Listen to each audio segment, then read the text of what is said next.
Bapak, Ibu, dan Saudara yang saya kasihi dan dikasihi Tuhan Yesus, selamat pagi, salam sejahtera bagi kita semua. Bapak, Ibu, dan Saudara sekalian, sebelum kita mulai aktivitas, mari kita landasi dengan merenungkan sebagian firman Tuhan supaya bisa berjalan dengan harapan sesuai dengan cita-cita kita, seturut dengan Tuhan,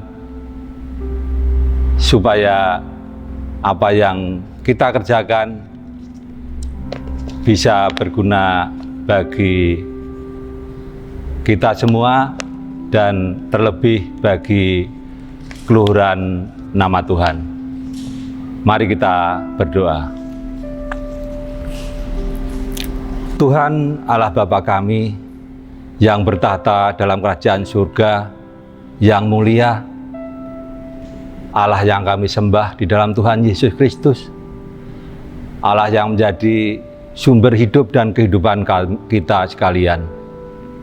Tuhan, perkenankan pada pagi hari ini kita sujud ke hadirat-Mu Tuhan untuk mengucapkan syukur dan terima kasih bahwa Tuhan telah memberkati kami di dalam istirahat kami semalam dengan tidak ada suatu halangan apapun. Tuhan, kami pada pagi hari ini akan merenungkan sebagian firman-Mu, kiranya Engkau tuntun dari awal hingga akhir, supaya firman-Mu bisa kami renungkan, bisa kami jalankan di dalam kehidupan kami sehari ke sehari. Supaya firman yang tertanam tadi hanya untuk kemuliaan nama-Mu saja. Tuhan, ampuni dosa dan kesalahan kami. Dalam nama Tuhan Yesus kami berdoa dan mengucap syukur. Amin. Bapak, Ibu, dan Saudara sekalian, renungan pada pagi hari ini saya ambilkan dari Keluaran bab 34 ayat yang ke-1 hingga sampai yang ke-7. Demikian firman Tuhan. Berfirmanlah Tuhan kepada Musa, pahatlah 2 loh batu sama dengan yang mula-mula. Maka aku akan menulis pada loh itu segala firman yang ada pada loh yang mula-mula yang telah kau pecahkan. Bersiaplah menjelang pagi dan naiklah pada waktu pagi ke atas gunung Sinai. Berdirilah di sana, menghadap aku di puncak gunung itu. Tetapi janganlah ada seorang pun yang naik bersama-sama dengan engkau, dan juga seorang pun tidak boleh kelihatan di seluruh gunung itu. Bahkan kambing domba dan lembu sapi pun tidak boleh makan rumput di sekitar gunung itu. Lalu Musa memahat 2 loh batu sama dengan yang mula-mula. Bangunlah ia pagi-pagi dan naiklah ia ke atas gunung Sinai seperti yang diperintahkan Tuhan kepadanya, dan membawa kedua loh batu itu di tangannya. Turunlah Tuhan dalam awan, lalu berdiri di sana dekat Musa serta menyerukan nama Tuhan.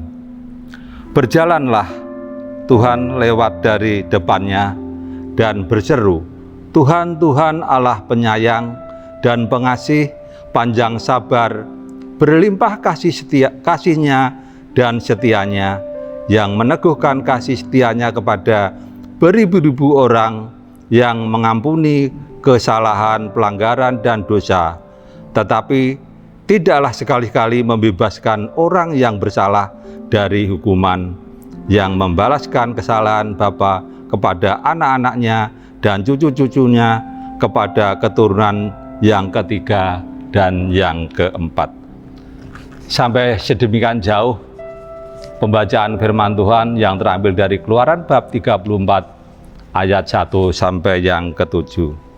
Yang berbahagia ialah setiap orang yang mendengarkan firman Tuhan, merenungkannya, terlebih menjalankan di dalam kehidupannya tiap-tiap hari. Haleluya.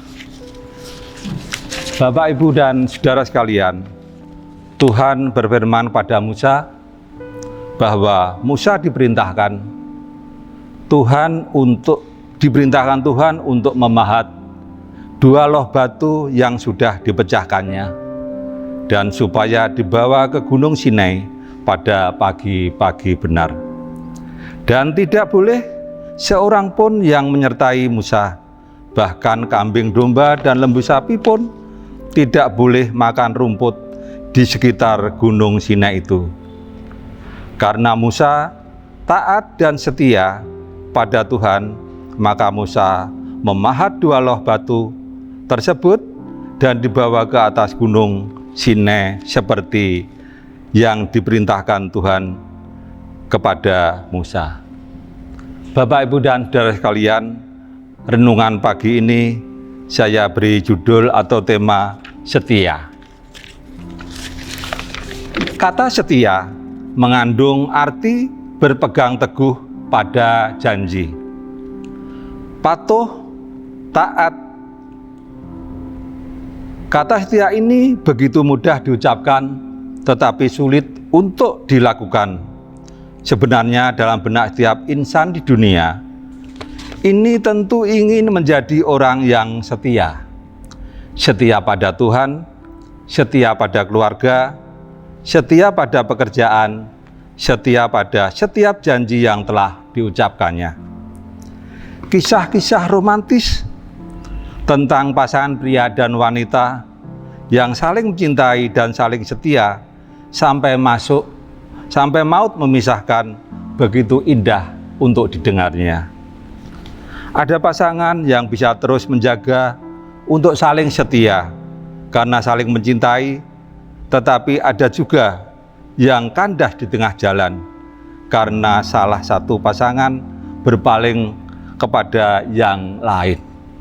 Ada juga yang tidak bisa mempertahankan pernikahan mereka karena kondisi-kondisi yang memaksa, rintangan-rintangan atau ujian dalam kehidupan seperti faktor ekonomi, perbedaan karakter, perbedaan latar belakang yang sulit disatukan walaupun telah berjanji di depan pendeta, disaksikan keluarga dan handetolan untuk saling setia dalam suka dan duka, dalam susah dan senang, dalam sakit dan sehat, sampai kematian memisahkan.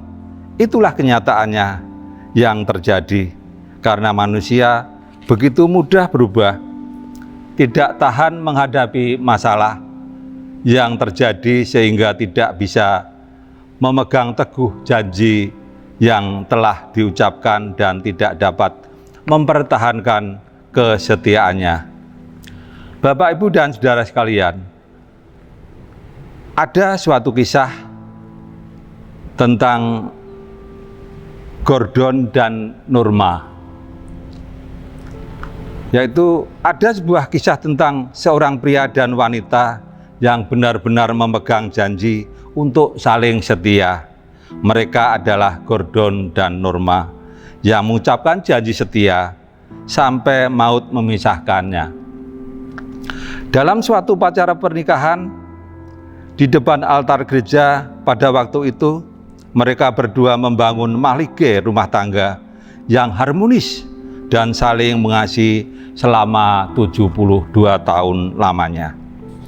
Suatu hari, keduanya mengalami kecelakaan yang fatal, sehingga harus segera dilarikan ke sebuah rumah sakit. Selama di rumah sakit, di ruang ICU, keduanya terus saling berpegang tangan. Tetapi tempat tidur mereka di mana mereka dirawat sengaja dirapatkan Sayang sekali kondisi mereka semakin memburuk dan akhirnya Gordon mengembuskan napas terakhir terlebih dahulu dengan masih memegang tangan istrinya. Tepat 1 jam, Norma pun menghembuskan napas terakhirnya. Monitor tak lagi memperlihatkan grafik detak jantung. Pasangan ini saling mencintai begitu dalam, sehingga seolah mereka tak ingin terpisah, kata Donna, putri yang pertama. Keluarga sangat terharu melihat kesetiaan pasangan itu. Mereka memutuskan untuk tidak memisahkan genggaman tangan mereka. Jasad Norma dan Gordon ditempatkan dalam satu peti yang sengaja dipesan secara khusus, sehingga pegangan tangan tak lepas. Setelah dikremasi, abu jenazah mereka juga dicampur sebagai simbol cinta yang abadi. Gordon dan Norma berhasil membuktikan cinta dan kesetiaannya. Bapak, Ibu, dan saudara sekalian, Allah sebagai bukti kesetiaannya, yaitu Allah mempunyai karakter yang setia. Di dalam diri Allah melekat karakter yang setia. Dia memegang teguh janji yang Ia ucapkan. Di dalam Alkitab banyak ungkapan yang menyatakan tentang kasih setia Allah kepada manusia. Di dalam karakter setia Allah mengandung unsur kasih, dan di dalam kasih Allah mengandung unsur setia. Ia mengasihi manusia ciptaannya, memelihara dan mengatur kehidupan manusia dengan kesetiaannya. Itu sebabnya kasih dan setia Allah tidak dapat dipisahkan. Bapak, Ibu, dan saudara sekalian, kepada bangsa Israel, Allah berjanji akan menuntun mereka dengan kasih setianya. Dan janji itu Ia buktikan. Allah menuntun bangsa Israel keluar dari tanah Mesir menuju ke negeri perjanjian Kanaan selama 40 tahun, dan seterusnya mereka hidup dalam kelimpahan di tanah Kanaan. Ia menyatakan dirinya di hadapan bangsa Israel sebagai Allah yang penyayang dan pengasih, panjang sabar, berlimpah kasih-Nya dan setia-Nya, dan memberikan pengampunan atas dosa dan pelanggaran manusia. Itu bisa kita baca di dalam bacaan tadi, Keluaran 34 ayat yang ke-6 dan ke-7a. Bangsa Israel sering mengecewakan Tuhan.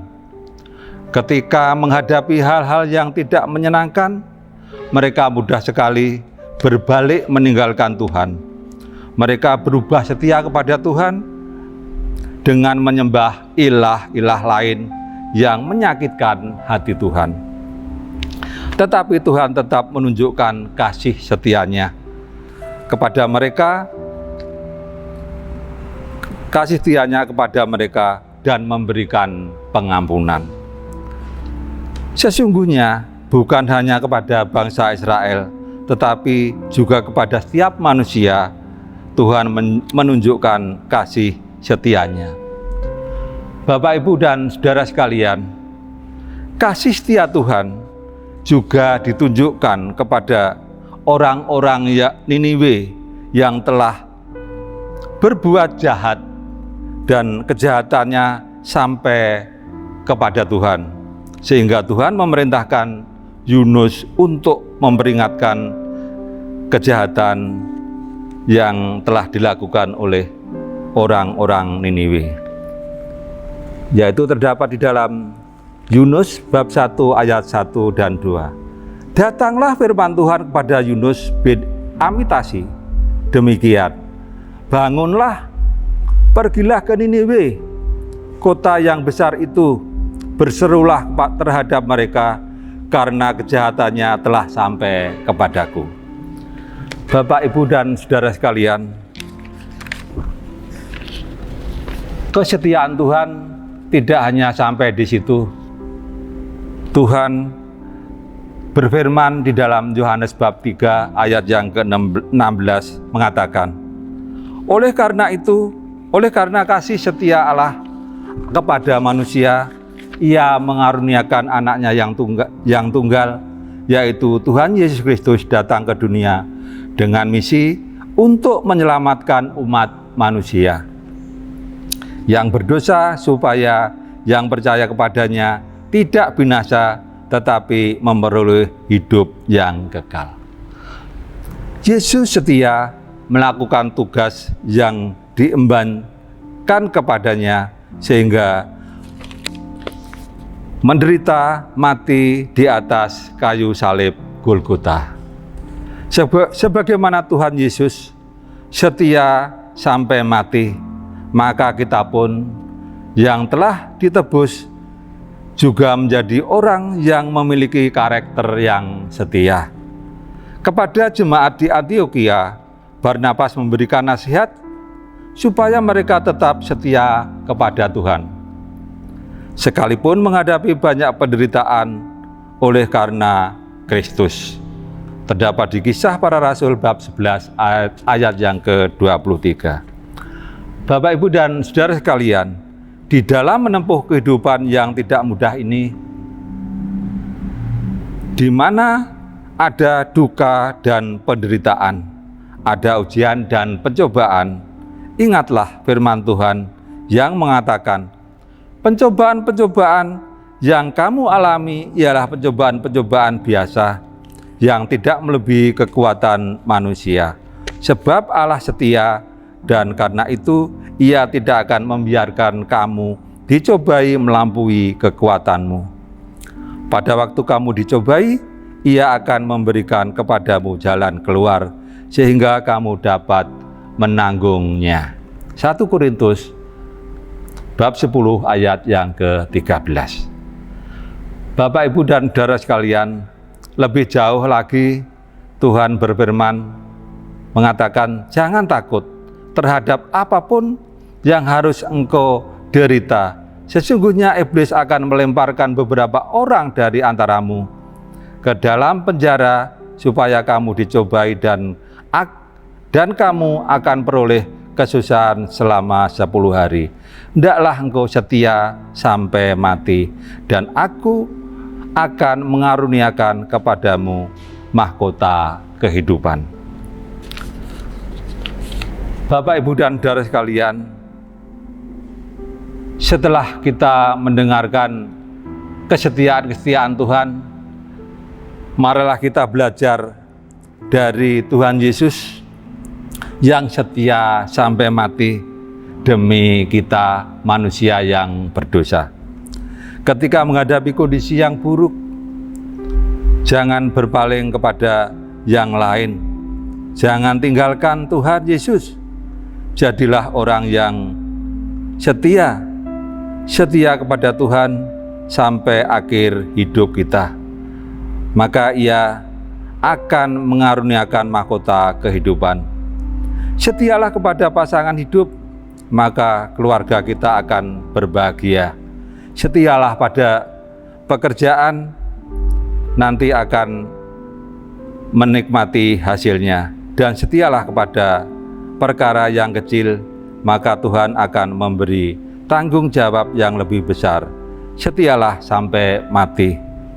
Bapak, Ibu, dan saudara sekalian, kesetiaan memang mudah untuk diucapkan, tapi di dalam kehidupan kita juga sering tidak setia kepada Tuhan, tidak setia kepada keluarga, tidak setia kepada anak, tidak setia kepada pekerjaan kita. Itulah yang setiap saat kita renungkan. Kesetiaan memang gampang untuk diucapkan, tapi sulit untuk dilakukan. Tapi bila mana kita tetap setia tetap memohon kepada Tuhan melalui Roh Kudus-Nya, kita akan dikuatkan di dalam menghadapi berbagai macam percobaan. Apalagi di dalam situasi yang melanda dunia, termasuk Semarang kota kita, masih banyak pandemik yang membuat kita hidup khawatir. Untuk itu, janganlah takut, tapi tetap setialah kepada Tuhan dengan kita selalu berdoa untuk kehidupan kita, supaya di dalam kehidupan kita bisa dilepaskan, bisa dijauhkan dari berbagai macam percobaan, macam sakit penyakit, sehingga di dalam kehidupan kita bisa mendapatkan ketenteraman dari Tuhan sendiri. Sekali lagi, tetap berdoalah kepada Tuhan melalui Roh Kudus-Nya. Tentu Tuhan tidak akan melepaskan kita, tidak akan membiarkan kita jatuh sampai tergeletak. Tuhan pasti memberi topangan kepada kita sehingga kita kuat untuk menghadapi setiap percobaan-percobaan, permasalahan-permasalahan yang ada di dalam kehidupan kita sehari ke sehari. Amin. Mari kita berdoa. Bapa yang Maha Kasih, Allah yang kami sembah di dalam Tuhan Yesus Kristus, kita telah merasakan bagaimana kesetiaan-Mu terhadap kami manusia. Walaupun kami manusia sering tidak setia kepadamu, tapi Tuhan tetap setia, karena Tuhan mempunyai karakter yang setia. Untuk itu Tuhan, ampuni dosa dan kesalahan kami. Hanya ke dalam tangan-Mu Tuhan, kami menyerahkan kehidupan kami sepenuhnya, termasuk kehidupan keluarga-keluarga kami, termasuk bangsa dan negara kami, juga kota-kota kami yang saat ini masih banyak COVID-19 yang membuat kami menjadi ketakutan dan khawatir karena sampai saat ini belum berakhir. Untuk itu Tuhan kiranya turun tangan dan memberikan kami kekuatan, memberikan kami penghiburan, supaya kami tetap bisa berdiri teguh, hanya berpangku di dalam kasih kuasa-Mu saja. Ampuni Tuhan, bila mana di dalam kami merenungkan sebagian firman-Mu, sebagaimana yang telah kami renungkan pada pagi hari ini, ada dosa-dosa yang tidak berkenan di hadapan-Mu, kiranya Tuhan sudi mengampuninya. Kami serahkan kehidupan kami serahkan kehidupan bangsa dan negara kami serahkan pemimpin-pemimpin bangsa kami serahkan kedua Bapak Pendeta kami ke dalam tangan kasih kuasa-Mu saja. Ampuni dosa dan kesalahan kami. Di dalam Tuhan Yesus kami berdoa dan mengucap syukur. Amin.